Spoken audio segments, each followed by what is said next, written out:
Imagine if one day all of the aluminum in the world disappeared. What would the world look like, and how would we be able to carry out our everyday life activities?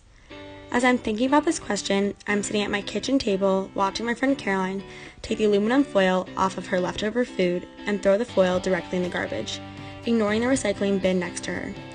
I asked Caroline if she knew anything about the recyclable resource that she just threw in the garbage. We wrap our food in it, we drink from it, and we use it every day.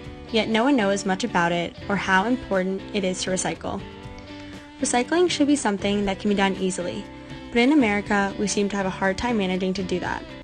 If aluminum disappeared from our lives completely, it would solve a lot of our waste issues, and there would be little to no recycling problems or buildup at recycling centers. I told Caroline that aluminum is one of the most recycled and most recyclable materials on the market today. And when countries like China try to prevent the U.S. from recycling it, it causes the industry a great deal of problems. Caroline asked why China is trying to stop taking our recyclables. I said that in recent news, China has stopped recycling waste from the U.S. because Chinese officials believe that the waste they are receiving from us is simply not clean enough and includes harmful contaminants that is polluting their land and water. Due to this fact, there has been a detrimental amount of waste, garbage, and aluminum can buildup in the U.S., which is causing a tremendous amount of economic and environmental issues. All this is happening at a time when Americans have finally started recycling at airports, malls, schools, and office buildings around the country, using bins for plastic bottles, aluminum cans, and newspapers. And now much of that carefully sorted recycling is getting combined with all the garbage. Caroline then proceeded to say that we should stop using aluminum and just get rid of it completely.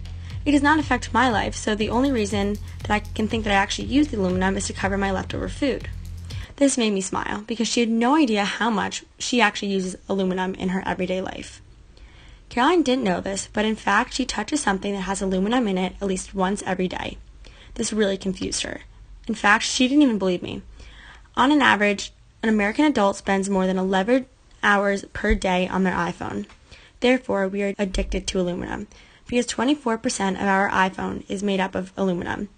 And without this resource, we would not have a number of the modern conveniences with which we currently enjoy and sometimes take for granted.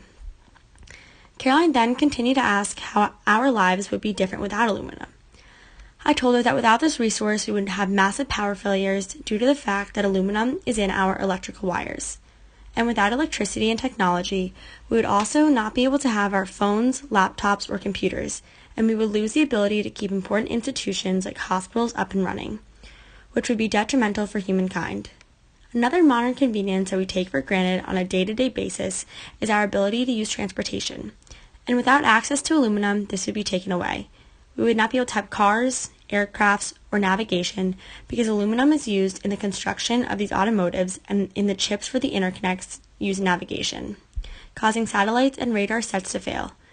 When I mentioned all this to Caroline, she was shocked, which is a similar reaction that I got among many people. Almost everyone knows what aluminum is when they see it on a shelf in a grocery store or in can form, but they do not know much about the life cycle of the resource or the impact that it has on our planet.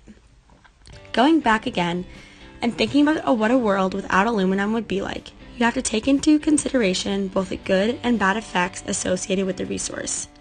Therefore, I asked Caroline, what world would you rather live in? One with aluminum or one without, where you would have to give up your modern conveniences, but it would help the environment and reduce our recycling issues. Caroline ended up choosing a world with aluminum, but she said that the U.S. has to come up with a better way to recycle our waste here in America and not rely on other countries to be doing our dirty work. Caroline also suggested that we work to educate people on recycling and our usage habits to help Americans learn to consume less aluminum with not having to give it up completely. However, as a country, we have to be more cautious about our choices when it comes to recycling, and we have to put in some extra effort. We cannot rely on countries like China, rather we have to take matters into our own hands and recycle our waste here in the U.S. Therefore, I want you, the listener, to think long and hard about this. What world would you choose? One with aluminum or one without?